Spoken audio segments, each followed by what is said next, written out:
I'm like Ija come create to Igbo. I'm like Ija come create to Igbo. Now it's okay for Oyiba la for you.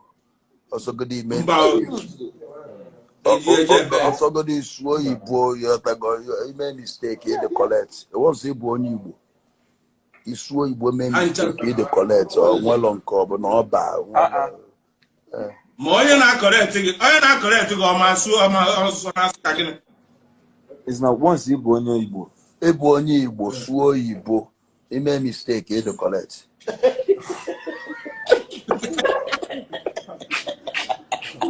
I don't understand you people. Mpago chi, mpago bialo wa before. So what be done? Oh no, suo Igbo. No what for you.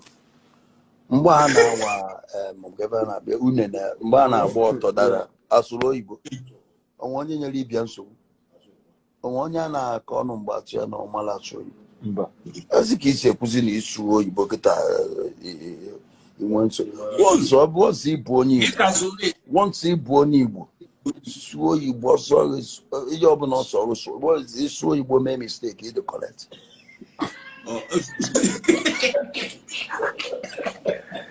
The line yourself. If you're a man on where Bob, but don't